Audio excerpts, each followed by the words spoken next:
Hola, ¿qué tal? ¿Cómo están? Bienvenidos a un nuevo video, una nueva clase y a mi canal. En este video les voy a hacer una uñita con punta almendra y para eso voy a usar este otro tipo de molde. En el video anterior hicimos una uña cuadrada, así que usé otro tipo de moldes. Si todavía no lo viste, te dejo acá arriba el enlace para que vayas a verlo antes de ver este, porque acá voy a omitir algunos pasos. Igualmente esto de cómo acomodar el molde y demás lo vimos súper a detalle en el video en vivo, la clase en vivo que vimos en mi curso, en mi grupo privado de Facebook. Si te querés unir al grupo privado, tenés que mandarme un mensaje a mi página de Facebook, que se llama igual que el nombre de mi canal, I'm Dani DIY.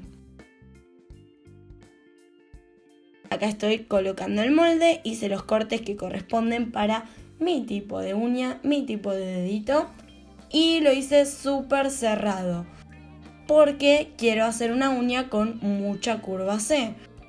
Si se fijan, además de hacer los cortes, cerré el molde a la altura de, digamos, el final de mi dedo y lo pegué por debajo de mi dedo y no al costado.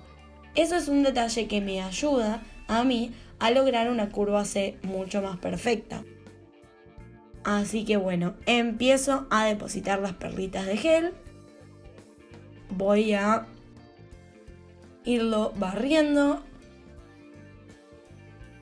Si se fijan, en este lo estoy haciendo distinto al video anterior, pero es lo mismo, porque la forma en que ustedes apliquen el gel va a depender de cómo se acomodan en cada situación o la técnica que agarren y demás. Hay muchas formas de aplicar el gel, de moverlo con el pincel. Hay quienes lo mueven lo van esculpiendo y acomodando con un pincel de silicona, con una espátula y demás. Yo estoy usando un pincel para gel número 6, que es el que a mí me resulta más cómodo. Pero ya te digo, vos podés hacerlo de la forma que te resulte a vos más cómoda. Hice un precurado y luego le puse las pinzas Magic Wand. Ahora voy a agregar la segunda capita y la voy a agregar más que nada, más cantidad en el área de anclas de tensión y la voy a extender hacia la punta. Muy despacito, muy poquita cantidad, la voy a llevar hacia área de cutícula, para tratar de formar este peralte que va a llevar esta uñita. Si ven, yo nunca despego el pincel del producto. Lo voy, sí, moviendo, pero no lo despego. Porque si yo lo despego y lo meto, lo saco de el gel, cada vez que yo lo vuelvo a meter en el gel, estoy incorporándole aire. Y eso es lo que nos provoca las burbujas en las estructuras de gel. Acá si ven, yo llevo el producto hacia los costados y se me chorreó un poco bastante. Pero la curva la logré. Ahora tengo el trabajo, ven qué buena curva quedó. Tengo el trabajo de limar esos faldones para que quede súper bien. Como vi que me quedó muy finita, le estoy agregando más gel a mi construcción.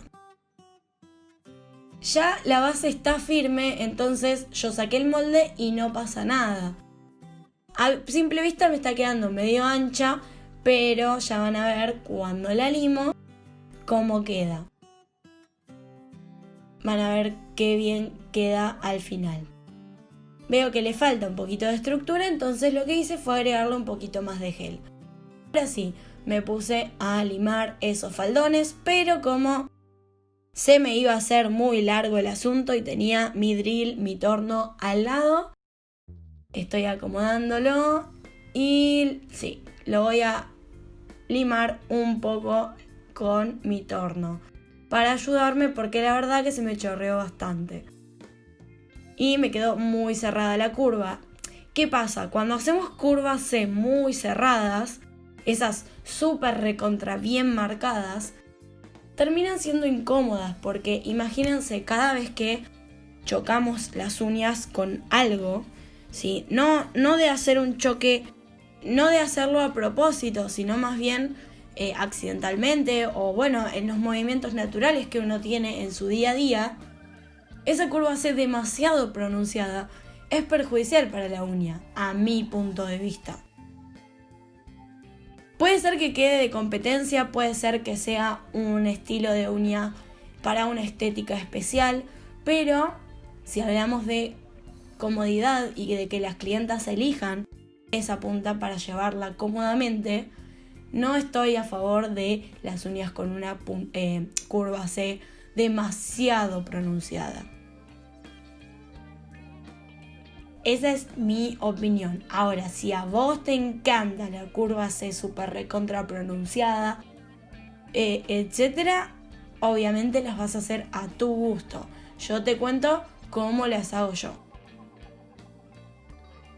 Me estoy ayudando de esta fresa de cerámica para terminar de pulir lo que es la uña por debajo, para retirar lo que me queda de los faldones. Y obviamente, como es gel de construcción, en 2 minutitos ya estaban los faldones limados. No me tardé mucho en hacer esto, pero no lo adelanté tanto, no aceleré tanto el video para que vean que sí pueden usar también el drill en gel, pero tienen que hacerlo con mucho cuidado porque el gel se devasta muy fácil. Entonces no vaya a ser cosa que por usar el drill se lleven mucho producto. Estoy verificando que por debajo no me haya quedado nada de producto y ahora sí voy a pasar a terminar de darle forma a esta uñita y más o menos así es como va quedando. Luego lo que hice fue con la lima sellé área de cutícula, laterales y demás, retoqué, limé y pulí la superficie y luego ya pasé a esmaltar. No quise dejarles todo el video completo para que no se haga tan largo, porque básicamente estoy haciendo lo mismo que en el video anterior, pero con una punta distinta. Ahora se las voy a mostrar cómo quedó esta punta, esta uña ya esmaltada, cómo quedó finalmente. Y la verdad que a mí el resultado me encantó. Es una uña que tiene el grosor y la forma perfecta para que sea resistente. Le voy a poner mi capita de top. Luego lo voy a llevar a curar a cabina. Y bueno, con esto vamos terminando este videito. Si te gustó el video, te invito a que le des me gusta. Que me dejes en los comentarios si querés un video paso a paso explicando cómo se colocan los moldes, cuándo hay que cortarlos y cuándo no hace falta, qué objetivo tiene el corte de los moldes y cómo limar correctamente estas uñas esculpidas. Así que bueno, sin más, gracias por ver este video. ¡Chao!